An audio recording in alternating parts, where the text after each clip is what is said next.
Hi everyone, welcome to way to DC channel. ஒரு நாளுமே வேர் to study அப்படின்ற கான்செப்டை ஒரு சப்ஜெக்ட்டுக்கு பார்த்துட்டு வரும். இது கன்சிக்யூட்டிவா 5th டே. இதில் வந்து யூனிட் 6க்கான வேர் டு ஸ்டடி அப்படின்றத டிஸ்கஸ் பண்ணலாம். யூனிட் 6 பொறுத்த வரைக்கும் உங்களுக்கு தெரிஞ்சிருக்கும், ப்ரிலிம்ஸ்ல ஒரு 40 கொஸ்டின்ஸ் வந்து பார்த்தா கேட்பாங்க இல்லையா. மெயின்ஸ்ல வந்து பார்த்தோம் அப்படின்னா GS 2ல அதில் யூனிட் 3 இருக்கு. அந்த யூனிட் 3ல ஒரு 50 மார்க்ஸ்க்கான ஆன்சர்ஸ் வந்து பார்த்தா நம்ம எழுதுற மாதிரி இருக்கும். இதுல அந்த மெயின்ஸை பொறுத்த வரைக்கும் முக்கியத்துவம் என்ன அப்படின்னு சொல்லி பார்த்தீங்கன்னா, அந்த பார்ட் மட்டும் நீங்க வந்து தமிழ்ல எழுதினாலும் எழுதிக்கலாம், இங்கிலீஷ் எழுதிக்கலாம். அதாவது என்ன சொல்ல வரேன் அப்படின்னா, ஒட்டுமொத்தமா நம்ம மெயின்ஸை வந்து இங்கிலீஷ் எழுதுறோமா, ஒட்டுமொத்தமா நீங்க மெயின்ஸ் ஃபுல்லாவே இங்கிலீஷ் எழுதும்போது இந்த ஒரு பார்ட் மட்டும் நீங்க என்ன பண்ணிக்கலாம்னா தமிழ் எழுதிக்க முடியும். தமிழ் மீடியம்ல எழுதக்கூடியவங்களும் பிரச்சனை இல்லை, எல்லாத்துமே தமிழ் எழுத போறாங்க. பட் இங்கிலீஷ்ல அட்டன் பண்ணக்கூடிய பர்சன்ஸ் இந்த ஒரு ஏரியா மட்டும் பியூர் அண்ட் பியூர் நீங்க வந்து தமிழ்ல மட்டுமே இந்த 50 மார்க்ஸ் நீங்க வந்து அட்டன் பண்ண முடியும். ப்ரிலிம்ஸ் லெவலில் வந்து ஒரு 40 கொஷின்ஸ்க்கான வெயிட்டேஜ் அப்படி கொடுக்கப்பட்டிருக்கு. ஸோ அது இல்லாமல் இது வந்து முக்கியத்துவம் வந்து ஒன்று இருக்கு. நான் வந்து போகக்கூடிய நடுவில் வந்து ஒரு சில பாயிண்ட்ஸ் நான் உங்களுக்கு தெரியப்படுத்துறேன் பாருங்க. So first point, history of Tamil society and related archaeological discoveries இருக்கு. சரிங்களா? இப்போ இதில் இந்த டாப்பிக்கை பொறுத்த வரைக்கும் பாருங்க, ஆர்கியாலஜிக்கல் டிஸ்கவரிஸ் இருக்குல்ல, அந்த அகழ்வாராய்ச்சி சம்மந்தப்பட்டிருக்கக்கூடிய கேள்விகள் இருக்கு. இது வந்து ஸ்கூல் புக்ல ஒரு சில இடத்துல வந்து நிறைய இன்ஃபர்மேஷன்ஸ் கொடுத்துருப்பாங்க. இப்போ கொடுமணல் இருக்கு, அந்த மாதிரி ஈரோட்டில் இருக்கக்கூடிய நிறைய பாயிண்ட் பார்த்துருப்போம், கீழடி சம்மந்தப்பட்ட இன்ஃபர்மேஷன் கொடுத்துருப்பாங்க. இல்லை நிறைய விஷயங்கள் இருக்கு. அது வந்து ஆல்ரெடி மேத்ஸ் ஃபாலோயிங்ல கொஸ்டின்ஸ் தான் நம்ம ப்ரீவியஸ் இயர்ல பார்த்தாச்சு. அப்போ ஸ்கூல் புக்ல இருக்கக்கூடிய கண்டென்ட் நிறைய இருக்கு. இது இல்லாம கரண்ட் இவெண்ட்ஸ் இருக்குல்ல, கரண்ட் இவெண்ட்ஸ் ரிலேட்டடா இருக்கக்கூடிய கண்டென்ட் இங்க கொடுத்துருப்பாங்க. ஃபர்ஸ்ட் ஸ்கூல் புக்ல எங்கெல்லாம் ரெஃபரன்ஸ் இருக்கு அப்படின்னு நம்ம பார்த்தோம்னா, ஒன்று வந்து பாருங்க 6th சோசியல் சயின்ஸ்ல ஃபர்ஸ்ட் டேர்ம்ல ஒரு பாயிண்ட் கொடுத்துருப்பாங்க. அது வந்து பார்த்தா தமிழ்நாட்டுடைய பண்பாடு பண்டைய நகரங்கள் அப்படின்னு ஒரு பாயிண்ட் இருக்கு. இப்போ பண்டைய தமிழகத்துல சமூகமும் பண்பாடும் அதுல இருக்கக்கூடிய சங்க காலம், இதுல வந்து பாருங்க 6th புக்ல சோசியல் சயின்ஸ்ல 3rd டேர்ம். அதே வந்து பாருங்க அகழாய்வுகள் அப்படின்னு சொல்லிட்டு தமிழ் புக் இருக்கு, 9th தமிழ் புக் இருக்கு. அந்த புக்ல வந்து பார்த்தா ஒரு லெசன் இருக்கு. நெக்ஸ்ட் சோசியல் சயின்ஸ்ல தொடக்க கால தமிழக சமூகம் அப்புறம் பண்பாடு அப்படின்னு ஒரு லெசன் இருக்கு. ஸோ இந்த மாதிரி நிறைய லெசன்ஸ் இருக்கு. அப்புறம் சங்ககால இலக்கியத்துல ஆரம்பன்றது ஒரு 10th புக்ல கொடுத்துருப்பாங்க. அப்புறம் 11th புக்ல பாருங்க தமிழக பண்பாடு அப்படின்றது. Next 11th standard history book இருக்கு. ஹிஸ்ட்ரி புக் இப்படி ஒரு லெசன் இருக்கும். தென்னிந்தியாவில் சமுதாய உருவாக்கம் அப்படி ஒரு லெசன் இருக்கு. அதே மாதிரி எத்திக்ஸ் புக் இருக்கு பாருங்க. எத்திக்ஸ் புக்ல தமிழ் இலக்கியங்கள் உணர்த்தும் வாழ்வியல் நெறிகள் அப்படின்னு ஒரு லெசன் இருக்கு. ஸோ இந்த மாதிரி இருக்கக்கூடிய லெசன்ஸ்ல இது எல்லாமே வந்து பாருங்க இந்த டாபிக் ரிலேட்டடாக இருக்கக்கூடிய எல்லா இன்ஃபர்மேஷனும் வந்து கவர் பண்ணி கொடுத்துருக்கோம். இதில் எல்லா வீடியோஸும் நம்ம பார்க்குற மாதிரி இந்த டாபிக் ஹைலைட் ஆகிருந்துச்சு அப்படின்னா அது கண்டிப்பாக எதில் ரிஃப்ளெக்ட் ஆகும்னா மெயின்ஸ்ல ரிஃப்ளெக்ட் ஆகும். அப்போ இந்த டாபிக்ஸ் கண்டிப்பாக எங்கே வருது, மெயின்ஸ்லேயும் வருது. இப்போ நான் டாபிக் வச்சு நீங்கள் பார்த்துக்கோங்க, மெயின்ஸ்ல வருமா வராதா அப்படின்றத. வெறும் பிளைனாக இருந்துச்சுன்னா அது வந்து ப்ரிலிம்ஸ் மட்டும்தான், ஹைலைட் ஆகிருந்துச்சுன்னா கண்டிப்பாக வந்து எதுக்கும் வரும், மெயின்ஸுக்கும் வரும் அப்படின்னு நீங்கள் தெரிஞ்சுக்கோங்க. இது ஒரு பாயிண்ட் புரிஞ்சுக்கோங்க. இப்போ இந்த இடத்துல ஒரு இன்ஃபர்மேஷன் கொடுத்துருக்கேன் பாருங்க. இது என்ன இன்ஃபர்மேஷன் கொடுத்துருக்கேன்னா, இப்போ இந்த ஆர்கியாலஜிக்கல் சைட்ஸ் அப்படின்றது கரண்ட் ஈவெண்ட்ஸ்ல நிறைய இன்ஃபர்மேஷன்ஸ் வந்துருக்கும். ஸோ அப்போ நீங்கள் படிக்கும்போது இப்போ லாஸ்ட்டாக எப்போ எக்ஸாம் எழுத போறீங்களோ அதுக்கு முன்னாடி ஒரு 6 மாதத்துக்கான இன்ஃபர்மேஷன் கண்டிப்பாக பார்த்தாகும். அந்த 6 மாதம் இன்ஃபர்மேஷன்ஸ்ல ஆர்கியாலஜிக்கல் சைட் சம்மந்தப்பட்டு ஏதாச்சும் இன்ஃபர்மேஷன்ஸ்னா நிச்சயமா டிஎன்பிசியில் அது கொஸ்டினாக கண்டிப்பாக வரும். இது வந்து மார்க் பண்ணி வச்சுக்கோங்க. டெஃபினட்டாக வந்து பார்த்தா வரும். ஏன்னா கவர்மெண்ட்டே வந்து பார்த்தா இனிஷியேட் பண்ணி அதை நடத்துறதுனால. இன்னொன்று, தமிழ்நாட்டோடைய அந்த பண்பாட்டை பற்றி மட்டும் இல்லாமல் அதோட வரலாற்றை புரட்டி போடக்கூடிய அளவுக்கு வந்து பார்த்தா நிறைய இன்ஃபர்மேஷன்ஸ் வந்துட்டே இருக்கு. இப்போ ரீசெண்ட் டைம் நீங்கள் பார்த்துட்டே இருக்கு. 2025 அவ்வளோ இன்ஃபர்மேஷன்ஸ் வந்து பார்த்தா கொடுத்துருப்பாங்க. எத்தனாவது கட்ட அகழாய்வு வரைக்கும் நடக்குதுன்ற வரைக்கும் கவர்மெண்ட்டே ரிலீஸ் பண்ணுது. ஸோ கவர்மெண்ட்டே ரிலீஸ் பண்ணதுனால அதோடைய தகவல்களை நிச்சயமா நம்ம தெரிஞ்சு வச்சிருக்கிறது நம்மளோட கண்டிப்பாக அதோடைய ஒன் ஆஃப் த டியூட்டி எடுத்துக்கலாம். ஸோ அதனால நீங்க தெளிவாக தெரிஞ்சு வச்சுக்கோங்க. இப்போ அடுத்து வந்து பாருங்க, இலக்கியம் சம்மந்தப்பட்டிருக்குல்ல, இந்த இலக்கியம் சம்மந்தப்பட்டிருக்கு அதை பார்ட்டும் கொடுத்துருக்கோம். இது ரெண்டுமே என்ன அப்படின்னு சொல்லி பார்த்தீங்கன்னா சிம்பிள் கான்செப்ட் தான். 6th இருந்து 12th வரைக்கும் இருக்கக்கூடிய நீங்க ஸ்கூல் புக்ஸ்ல அங்கங்க வந்து பார்த்தா நிறைய இன்ஃபர்மேஷன்ஸ் கேதர் ஆயிருக்கு. இது பர்டிகுலராக இங்கே மட்டும் தான் இருக்குன்ற மாதிரி நம்மளால சொல்லவே முடியாது. ஸோ ஃபுல்லாக கேதர் ஆயிருக்கிறதுனால நீங்க 6th இருந்து 12th வரைக்கும் இது ரிலேட்டடாக இருக்கக்கூடிய எல்லா இன்ஃபர்மேஷனுமே நீங்க தனியாக எடுத்து நீங்க படிச்சு தான் ஆகணும். அப்படிதான் அந்த டாபிக் இருக்கு. அதான் கொடுத்துருக்கோம்.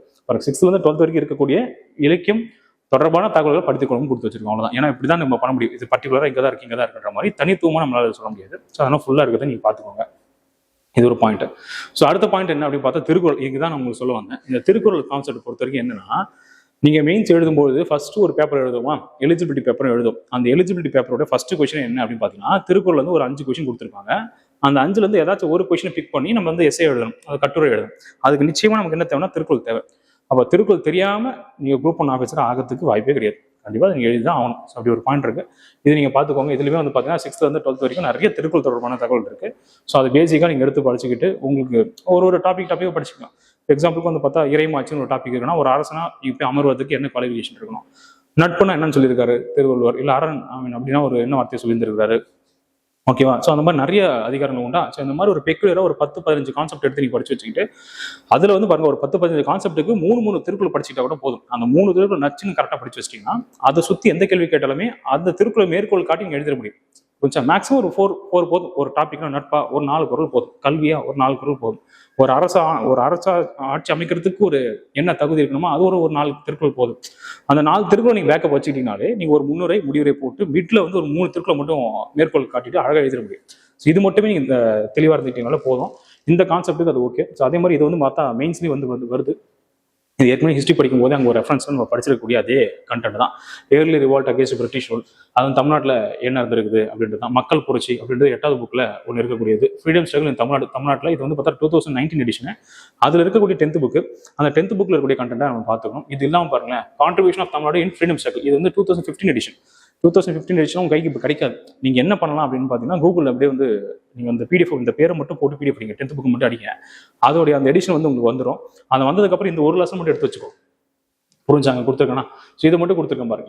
இது ரிலேட்டடாக கூடிய இன்ஃபர்மேஷன் மட்டும் எடுத்துக்கிட்டு நீங்கள் வந்து ஒரு பிடிஎஃபாக கையில் போட்டு வச்சுக்கோங்க. தயவு செஞ்சு அப்படியே வந்து மொபைல் இருக்கு, நான் ரெஃபர் பண்ணிக்கிறேன்னு சொல்லி அப்படியே ரெஃபர் பண்ணுற விடாங்க. ரெஃபர் பண்ணலாம். எப்படி பண்ணலாம்னா, நீங்கள் வேறு ஏதாச்சும் ஒரு சோர்ஸ் வச்சிருக்கீங்க, அந்த சோர்ஸில் இங்கே என்ன இன்ஃபர்மேஷன் எக்ஸ்ட்ரா இருக்கோ அதை மட்டும் இங்கே ஆட் பண்ணிட்டீங்கன்னா பெட்டர். அது ஒரு பெஸ்ட் ஐடியா. ஓகேவா? எந்த சோர்ஸுமே என் கையில் கிடையாது, அப்போ நான் இதை மிஸ்ஸும் பண்ணக்கூடாதுன்னு நினச்சிங்கன்னா அது மட்டும் பிடிஎஃபாக எடுத்து நீங்கள் இது பண்ணிட்டு ஹார்ட் காப்பியை போட்டு கையில் வச்சு படிங்க. அதான் பெட்டர் ஐடியா. ஓகேவா? இல்லை ஆல்ரெடி நான் சொல்கிற மாதிரி பாருங்க, ஆல்ரெடி ஒரு சோர்ஸ் இருந்துச்சுன்னா நீங்கள் பிடிஎஃபாக பார்த்துட்டு இதில் எல்லா இன்ஃபர்மேஷனும் இங்கேருந்து எடுத்து மாதிரி கொடுத்துருக்கு. அது மட்டும் நீங்கள் பண்ணிக்கோங்க. ஓகேவா? அது பாருங்க. அதே 2015 எடிஷனில் 10th ஸ்டாண்டர்டில் அது ஒரு லெசன் பார்க்கணும், social transformation Tamil Nadu. So next வந்து இப்போ இருக்கக்கூடிய 10th புக்கு இது ஆல்ரெடி நான் உங்களுக்கு பார்த்தாச்சு. அதில் அந்த பாளையக்கார ரிபிலியன்லாம் இருக்கும் இல்லையா, அந்த கண்டென்ட் தான் அந்த கண்டென்ட். அது 10th புக்கில் ஒரு 6வது லெசனில் கொடுத்துருப்பாங்க. அது ஒரு பாயிண்ட். இன்னொன்று, அந்த தொடக்க காலத்தில் வந்து 10 கிளர்ச்சிகள் நடந்திருக்குமா, சும்மா பிரிட்டிஷ் எதிர்த்து நடக்கக்கூடிய கிளர்ச்சிகள், அது எல்லாமே வந்து பார்த்தா இங்கேயும் கவர் ஆகும். அதே 11th புக்கில் ஒரு லெசனாக கொடுத்துருப்பாங்க. சரிங்களா? இதுதான் அதோடைய பாயிண்ட்டு. இது இல்லாமல் வந்து பார்த்தீங்கன்னா தமிழ்நாடு ரிலேட்டடாக கூடிய அதான் கா வெங்கடேசன் புக் இருக்குது. கா வெங்கடேசன் புக்கை நீங்கள் ரெஃபர் பண்ணலாம். அப்படி இல்லைன்னா தமிழ்நாடு வரலாறு அப்படின்றது கே ராஜேனோட புத்தகம், இந்த புக்கை ரெஃபர் பண்ணுங்க. இல்லை தமிழ்நாடு வரலாறு மற்றும் பண்பாடுன்றது கா வெங்கடேசன் புக்கை ரெஃபர் பண்ணலாம். இல்லை இங்கிலீஷ்லையும் நம்ம புக் போட்டிருக்கோம், தமிழ்லையும் புக் போட்டிருக்கோம். டேஃப்ல யூனிட் 6 புக்கு, யூனிட் 6 ரிலேட்டடாக கூடிய எல்லா இன்ஃபர்மேஷன்ஸுமே சப்ஜெக்ட் ஓரியன்டாக கவர் ஆகிற மாதிரியே ஒரு புக் வந்து பார்த்தா உண்டு. சரி, இது இல்லாமல் நான் வேற எங்கே வந்து வேர் டு ஸ்டடி சொல்லலை அப்படின்னு சொல்லி பார்த்தோம்னா, ஒரு 4 ஏரியாஸ்க்கு உங்களுக்கு சொல்லலை. ஒன்று அண்ணாவோட டாபிக் வந்து பார்த்தா அங்கங்கே பிச்சு கிடைக்குது. சரிங்களா? வந்து ஒரு ஃபுல் ஃபிளெஜ்டாக அவர் ஒட்டுமொத்த வரலாற்றை சொல்ற மாதிரி ஸ்கூல் புத்தகத்தில் இருக்குதா அப்படின்னு பார்த்தா ஸ்கூல் புத்தகத்தில் அப்படி கிடையாது. ஸோ இப்போ அண்ணாவோட டாபிக்கான ரெஃபரன்ஸ்ன்றது இங்கே இல்லை. இது ஒரு பாயிண்ட். ரெண்டாவது பெரியாரும் அதே மாதிரி தான். பெரியார் சம்மந்தப்பட்டு இந்த 11th பொலிட்டிக்கல் சயின்ஸ்ல கொஞ்சம் கொஞ்சமா அப்படியே வந்து இன்ஃபர்மேஷன் தெளிச்சு விட்டு போயிருக்காங்க, தவிர முழுமையா பெரியார் சம்மந்தப்பட்ட இன்ஃபர்மேஷன் இருக்கான்னு பார்த்தா இல்லை. ஓகே, தமிழ் புத்தகத்தில் வந்து பார்த்தீங்கன்னா அண்ணா சம்மந்தப்பட்ட ஒரு லெசன்ஸ், அந்த மாதிரி தான் பெரியார் சம்மந்தப்பட்ட ஒரு சில லெசன்ஸ் மட்டும் அப்படியே போயிருக்கே தவிர்த்துட்டு ஒரு ஃபுல் இன்ஃபர்மேஷன்ஸ் எங்கேயாச்சும் நம்ம ஸ்கூல் புக்கு ரெஃபரன்ஸ் வைக்கிற அளவுக்கு இருக்கா ஜிஎஸ்ல அப்படின்னு பார்த்தா அந்த 2 டாபிக்மே இல்லை. 3வது டாபிக் வந்து பார்த்தா ஜஸ்டிஸ் பார்ட்டி, நீதி கட்சி சம்மந்தப்பட்ட எந்த இன்ஃபர்மேஷனுமே இந்த மாதிரி வேர் டு ஸ்டடியில் நம்மளால கொடுக்க முடியல. அடுத்தது வந்து பார்த்தீங்கன்னா பெண்களுடைய பங்கு, விடுதலை போராட்டத்தில் பெண்களுடைய பங்கு என்ன அப்படின்றதும் ரொம்ப தெளிவாக இருக்கா. இப்போ அஞ்சலியம்மல் பற்றி ஃபுல்லாக சொல்லியிருக்காங்களா, இல்லை அம்புஜத்தம்மல் பற்றி ஃபுல்லாக சொல்லியிருக்காங்களா அப்படி பார்த்தோம்னாக்கா எல்லாத்தோட இன்ஃபர்மேஷன் ஃபுல்ஃபில்டாக அந்த இடத்துல எங்கேயுமே நமக்கு கிடைக்கல. அப்போ இந்த 4 ஏரியாஸ் மட்டும் இந்த வேர் டு ஸ்டடியில் உங்களுக்கு கவர் ஆகாது. அப்போ இந்த 4 ஏரியாஸ்க்கு நீங்கள் என்ன பண்ணணும்னா, இப்போ நான் சொல்லிருக்கக்கூடிய ஏதாச்சும் ஒரு ரெஃபரன்ஸ் புக் எடுத்துட்டு போதுமான இடத்துல உங்களுக்கு அந்த கண்டென்ட் இருக்கான்னு பார்த்துட்டு அதை நீங்கள் வாங்கி வச்சு படிச்சதா உண்டு. ஓகேவா? மறுபடியும் ரிப்பீட் பண்ணிடுற பாருங்க. பெரியார் சம்மந்தப்பட்டிருக்கக்கூடிய தகவல்கள், அதேமாதிரி அண்ணா சம்மந்தப்பட்டிருக்கக்கூடிய தகவல்கள், அது இல்லாமல் வந்து பார்த்தீங்கன்னா நீதி கட்சியுடைய தகவல்கள், அப்புறம் வந்து பார்த்தீங்கன்னா பெண்களுடைய பங்கு. ஸோ இந்த 4 ஏரியாஸும் வந்து பார்த்தீங்கன்னா நீங்கள் தனியாக தான் ஏதாச்சும் ஒரு ரெஃபரன்ஸ் புக் எடுத்துகிட்டு தான் நீங்கள் படிக்க வேண்டியதாக இருக்கும். ஸோ அதை மட்டும் இங்கே தெளிவாக பார்த்துக்கோங்க. சரிங்களா? இதெல்லாம் தான் பாருங்கள் மெயின்ஸில் கவர் ஆகுது. இந்த ஏரியாஸ் வந்து பார்த்தா உங்களுக்கு மெயின்ஸில் கவர் ஆகாது. இந்த 2 ஏரியா வந்து பார்த்தா மெயின்ஸில் கவர் ஆகாது. அதுமாதிரி ஸ்டார்டிங்கில் கொடுத்துருக்கூடிய ஒரு ஏரியாஸ் தான் இது வந்து மொத்தம் மெயின்ஸில் கவர் ஆகும். ஸோ இதுதான் வந்து பார்த்தீங்கன்னா உங்களுக்கு யூனிட் 6 வேர் டு ஸ்டடி அப்படி ஒரு கான்செப்ட். இது எல்லாத்துக்கும் நான் பிடிஎஃப்மே வந்து பார்த்தா உங்களுக்கு ஒரு இதுக்கும் வந்து பார்த்தா உங்களுக்கு டிஸ்கிரிப்ஷனில் நான் கொடுத்துருக்கேன். அதை நீங்கள் கரெக்டாக செக் பண்ணி வச்சுட்டு உங்களுக்கு ஒன்று டவுன்லோட் போட்டுக்கோங்க. டவுன்லோட் போட்டுக்கோ, இல்லை எழுதி வைக்கிறதோட நீங்கள் டவுன்லோட் போட்டு நீங்கள் பிடிஎஃபாக கையில் வச்சுக்கிறது பெட்டர். ஏன்னா அதை உட்காந்து வேலை மட்டும் நம்ம எழுதலாம் தேவையில்லை. கையில் வச்சுன்னா உங்களுக்கு வந்து ஈஸியாக இருக்கும். இதை மட்டும் நீங்கள் தெளிவாக பார்த்துக்கிட்டா போதும். ஸோ போதுமான அளவுக்கு உங்களுக்கு ஓரளவுக்கு உங்களுக்கு ஒரு தெளிவு இருக்கும் அப்படின்னு தான் நினைக்கிறேன். சரிங்களா? இதை கொஞ்சம் ரிப்பீட்டடாக படிச்சுட்டே இருங்க. சரிங்களா? ஒரு சப்ஜெக்ட்டுமே கொடுத்துட்டேன். ஓகே, பரவாயில்ல கிடச்சிச்சுன்னு சொல்லி நீங்கள் மட்டும் வச்சுட்டு விட்டுற வேண்டாம். இது அடுத்த கட்டத்தை கொண்டு போகிறது உங்களோட கையில் மட்டும் தான் இருக்கும். லெத்தாஜிக்காக வந்து பார்த்தா ஓகே தெரிஞ்சிச்சு நம்ம விட்டுறலாம் அப்படின்னு விடக்கூடாது. இது கரெக்டாக எடுத்துகிட்டு ஒர்க் பண்ண ஆரம்பிக்கும். ஏன்னா நம்ம டைம் டியூரேஷன் கம்மியாக தான் இருக்குது. ஒர்க் பண்ணிகிட்டே இருக்கும்போது தான் மட்டும்தான் அடுத்த கட்டத்துக்கு நம்மளால் நகரவே முடியும். ஸோ ஓகே, இன்னொரு வீடியோவில் பார்க்கலாம். முடிஞ்ச வரைக்கும் அடுத்த ஒரு லைவ்ல பார்க்கலாம். Thank you so much.